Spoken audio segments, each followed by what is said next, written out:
आप सभी भक्तों का मेरे YouTube चैनल राधे कृष्ण में हार्दिक स्वागत है। दिन शुक्रवार, तारीख 10 मई 2024, बैसाख मास, कथा अध्याय 16। जय श्री हरि विष्णु भगवान की जय। सूत्रदेव जी ने कहा, उसके दर्शन से प्रसन्न मन के साथ राजा तुरंत उठ गया और अपना सिर झुका लिया। अपनी उत्तेजित आँखों से वे बहुत देर तक लोकों के परम प्रभु ब्रह्मांड के अंतर्यामी आत्मा को देखता रहा।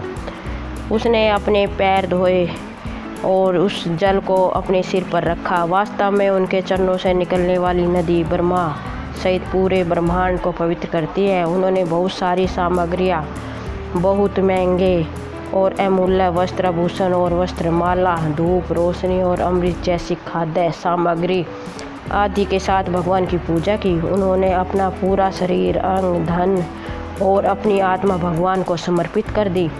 उन्होंने विष्णु, प्राचीन पुरुष, नारायण गुणों से रहित एक दूसरे के बिना की स्तुति की। मैं ब्रह्मांड के निर्माताओं के निष्कलंक अधिपति को सलाम करता हूँ। सर्वोच्च व्यक्ति जिसे कमल से जन्मे भगवान और अन्य लोग सलाम करते हैं। मैं ब्रह्मांड के रचनाकारों के अधिपति को नमस्कार करता हूँ, जिनकी माया ने वास्तविकता से परिचित उत्कृष्ट पुरुषों को भ्रमित किया है। यहोवाह का काम सचमुच अद्भुत है। मूर्ख लोग माया द्वारा सक्रिय गुणों से भ्रमित हो जाते हैं। इच्छा और महत्वाकांक्षाओं से रहित एकमात्र भगवान स्वयं इस ब्रह्मांड को विभिन्न रूपों से बनाते हैं, इसकी रक्षा करते हैं और इसका उपभोग करते हैं। इससे वह अपवित्र नहीं होता। आप उन लोगों में से हैं जिन्होंने अपनी इच्छाओं को पूरी तरह से महसूस कर लिया है, फिर भी देवताओं के लिए सुख और सभी असुरों के लिए दुख की प्राप्ति के लिए तुम प्रयत्न करो। उस संबंध में उचित समय पर आप अपने लोगों की रक्षा के लिए सत्गुण को अपनाए। दुष्टों को रोकने के लिए तुम तमोगुण को अपनाते हो और राक्षसों को बांधने के लिए तुम रजोगुण को अपनाते हो। हे ब्राह्मण, रूप गुणों से रहित सौभाग्य से आपके पैरों में झुकने वालों के पापों का नाश करने वाला है। जब इसे अच्छी तरह से अभ्यास और अत्यधिक उन्नत परिवक्त योग अभ्यास के माध्यम से हृदय में धारण किया जाता है तो यह तीर्थ निवास बन जाता है। जिन लोगों ने भक्ति के माध्यम से व्यक्तिगत आत्माओं के रूप में अपने भावनात्मक अस्तित्व को अच्छी तरह से परिव्यक्त कर लिया है, उन्हें आपके चरणों के स्मरण मात्र से मोक्ष प्राप्त कर लिया है। लेकिन मैं बार बार जन्म लेने, बुढ़ापे और अन्य दुखों से युक्त सांसारिक अस्तित्व नामक घातक काले नाग के फंदे में बंधा हुआ हूँ। मैं एक योनि से दूसरी योनि में भटकता रहता हूँ, क्योंकि मैं आपके चरणों को भूल गया हूँ। मेरी लालसा संसारी सुखों के लिए उसी प्रकार बढ़ जाती है जैसे चूहे के समान खाने योग्य वस्तु उसे फंसाने के लिए रखी जाती है को देखकर बढ़ जाती है। निश्चय ही मेरा द्वारा कोई धर्मार्थ उपहार नहीं दिया गया है, न ही आपकी कहानी सुनाई गई है। मेरे द्वारा कभी भी किसी अच्छे स्वभाव वाले सामान्य व्यक्ति की सेवा नहीं की गई है, अतः मेरा विशाल धन और वैभव शत्रुओं द्वारा नष्ट कर दिया गया है। मैं वन में चला गया। अपने भारी पापों को याद करके मैंने अपने गुरुओं को याद किया। जब उन्हें याद आया तो वह मेरे पास आए। वह संकटग्रस्त लोगों के परिजन हैं। उन्होंने मुझे संबोधित किया और मुझे सांत्वना दी। उन्होंने मुझे स्तुतियाँ में बताए गए शानदार वैशाख संस्कारों के बारे में बताया। वह जीवन के लक्ष्य जैसे स्वर्गीय सुख, मोक्ष आदि को प्राप्त करने के कारण उनसे प्रेरित होकर मैंने शुभता के अनुकूल वैशाख महीने से संबंधित सभी पवित्र अनुष्ठान किए। इसलिए मुझे अत्यधिक समर्थन मिला है। वहाँ से यह सभी उत्कृष्ट धन आ गए हैं। न अग्नि, न सूर्य, न चंद्रमा और तारे, न पृथ्वी, न जल, न आकाश, न वायु, न वाणी और न मन आपके समान है। परोसने पर वह बहुत देर बाद पाप दूर करते हैं। विद्वान लोग थोड़ी देर की सेवा से ही पापों का नाश कर देते हैं, परंतु आप इन विद्वानों को सांसारिक अस्तित्व में डूबे हुए पुरुष मानते हैं। हालांकि उन्होंने ज़्यादातर अपनी इच्छाओं को त्याग दिया है और अपने मन को आपके चरणों में स्थिर रखा है।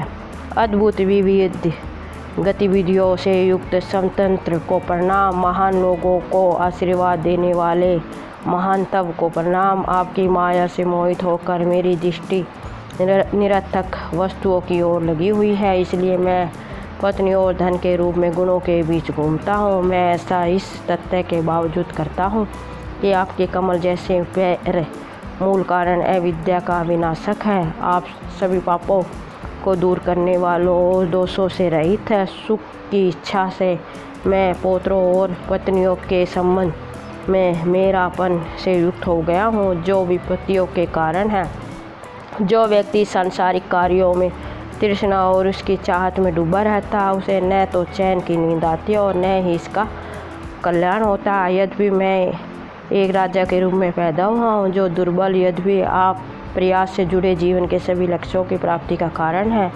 मैं आपके कमल जैसे चरणों की पूजा नहीं करता, क्योंकि मेरे मन में भ्रमित है और मैं सांसारिक सुखों का लालची हूँ। मैं अपने कर्तव्यों का दृढ़तापूर्वक निष्ठापूर्वक पालन करता हूँ, लेकिन सुखों की लालसा उसी अनुपात में बढ़ती जाती है। मैं फिर से अधिक समृद्ध बन जाऊँगा, मैं आज एक हो जाऊँगा। ऐसे और ऐसे ही सैकड़ों विचार मेरे मन को डगमगा देते हैं। उस समय हे भगवान, व्यक्तिगत आत्मा पर आपकी दया हो। हे ब्रह्मांड स्वरूप भगवान, आपकी शक्ति असीमित है। आपकी कृपा से महापुरुषों की संगति होगी, जिससे संसार का सागर गौओं के खुरों से बना हुआ छोटा सा गड्ढा बन जाएगा। एक बार जब अच्छे लोगों की संगति हो जाती है तो भगवान मन आपकी स्वामी और स्वामी की ओर झुक जाता है। मेरा मानना है कि संपूर्ण राज्य पर मेरे कब्जे से हटना मेरे लिए एक आशीर्वाद बन गया है।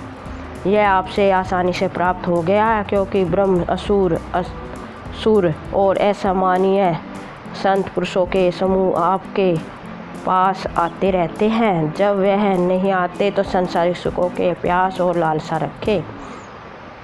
इसके बाद मैं केवल अच्युत हूँ को उत्सुकता और सम्मान के साथ याद करूँगा। हे भगवान, आपके कमल जैसे चरण संसारिक अस्तित्व का विनाश करने वाले हैं। वह दरिद्र व्यक्तियों द्वारा प्रार्थना किए जाने योग्य है। वह बहुत सारा भाग्य प्रदान करते हैं।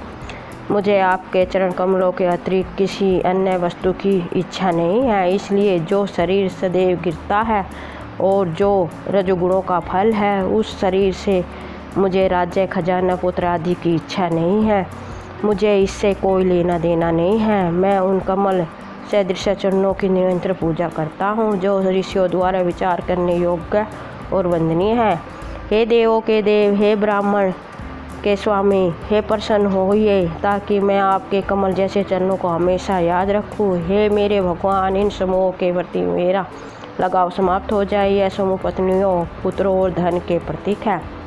मेरा मन कृष्ण के चरण कमलों की ओर लगे। आपकी दिव्य कथा के वर्ण हेतु मेरी वाणी, तेरे रूप और छवि को देखने में मेरी आँखें, आपकी कहानियाँ सुनने में कान, और जो आपको अर्पित किया गया है उसके प्रति जीवा। मेरी नाक आपके कमल सदृश चरणों की सुगंध की ओर, मेरे हाथ आपके भक्तों पर नियमित रूप से मलहम आदि लगाने के साथ साथ आपके मंदिर में झाड़ू लगाने तथा अन्य कार्यों में भी सतत रूप से लगी रहे। मेरे पैर भगवान के पवित्र स्थानों के साथ साथ उन स्थानों पर भी जाने में लगे रहे जब भगवान की कथा सुनाई जाती है। मेरा मस्तक निरंतर आपको नमस्कार करने में लगा रहे। मेरा प्रेम आपकी पवित्र कथा की ओर लगे। मेरी बुद्धि निरंतर आपके ही चिंतन की ओर लगी रहे। मेरे दिन का भोर मेरे निवास पर आने वाले ऋषियों द्वारा गाई जाने वाली तेरी कहानियों से हो। हे विष्णु, इसका एक क्षण या आधा भाग भी आपके बारे में प्रसंगों से रहित न हो। मुझे ब्रह्मा या सम्राट के पद की लालसा या अभिलाषा नहीं है। हे विष्णु, मैं मोक्ष की भी कामना नहीं करता। मैं आपके चरणों के निरंतर सेवा की हार्दिक अभिलाषा रखता हूँ, जिसके लिए ब्रह्मा, भव आदि से श्री और सुर भी अनुरोध करते हैं। राजा द्वारा इस प्रकार से स्तुति किए जाने पर प्रसन्न कमल नयन विष्णु ने बादल के शब्द के समान राजसी वाणी में उस राजा से बात की। श्री भगवान ने कहा, मैं जानता हूँ कि तू मेरे दासों में सबसे उत्तम है। आप इच्छा और पापों से मुक्त हैं, फिर भी मैं तुम्हें ऐसा वरदान दूंगा जो देवताओं के लिए भी अपर्याप्त है। हे राजन, देवताओं के अनुसार तुम्हारी आयु 10,000 वर्ष की होगी। आपके पास धन संपत्ति होगी, मेरे प्रति तुम्हारी भक्ति स्थिर रहेगी। अंत में तुम्हें सायुज्य प्राप्त होगा। इसमें कोई संदेह नहीं है कि जो कोई आपकी रचित इस प्रार्थना से मेरी स्तुति करेगा, उसे मैं संसारिक सुख और मोक्ष प्रदान करूंगा। मैं उनसे प्रसन्न हो जाऊंगा। यह तीसरा चंद्र दिवस संसार में अक्षय नाम से प्रसिद्ध होगी। जिस दिन मैं तुमसे प्रसन्न हूँ और संसारिक सुख और मोक्ष प्रदान किया है, यहाँ तक कि जो अज्ञानी पुरुष भी स्वाभाविक रूप से या किसी बहाने से स्नान दान आदि जैसे पवित्र संस्कार करते हैं, वे मेरे अपरिवर्तनीय क्षेत्र को प्राप्त करेंगे। यदि मनुष्य अक्षय तृतीया के दिन जटाओं को ध्यान में रखकर श्रद्धा कर्म करते हैं तो उन्हें अनंत लाभ होता है। संसार में इसके समान या श्रेष्ठ कोई अन्य तिथि नहीं है। इस दिन भले ही बहुत कम कार्य किए जाए, लेकिन इसका स्थायी लाभ होता है।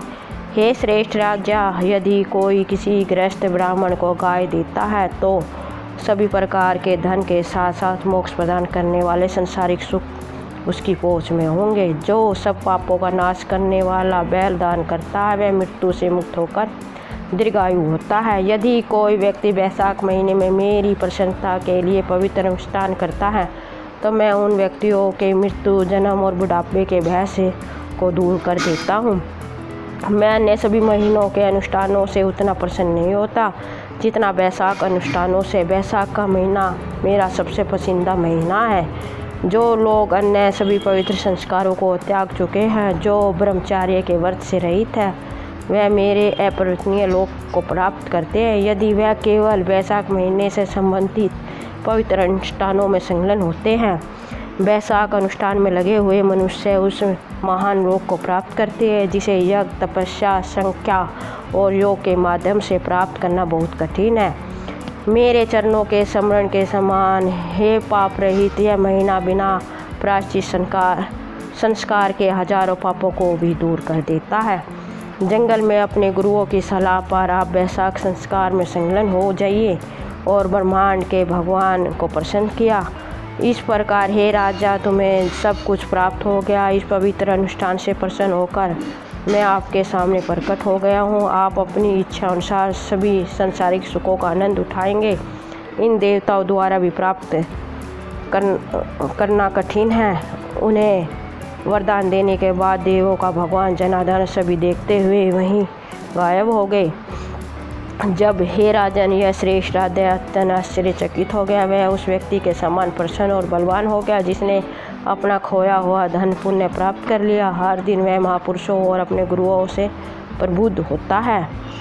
उसने पृथ्वी पर अपने मन को केंद्रित करके और अपने सबसे बड़े आश्रय के रूप में शासन किया। राजा को वासुदेव से बढ़कर कोई प्रिय नहीं था, जिसके संपर्क मात्र से पत्नियां, मंत्री, पुत्र तथा अन्य लोग उसे प्रसन्न करने लगे रहते थे। उन्होंने वैशाख महीने के लिए निर्धारित सभी पवित्र अनुष्ठानों द्वारा बार बार किए उनके पुण्य के परिणाम स्वरूप वह पुत्रों, पौत्रों और अन्य लोगों से घिरा हुआ था। उन्होंने देवताओं के लिए अपर्याप्त अपनी सभी इच्छाओं का आनंद लिया। अंत में भगवान के चक्र धारण करने से उन्हें साम्राज्य प्राप्त हुआ।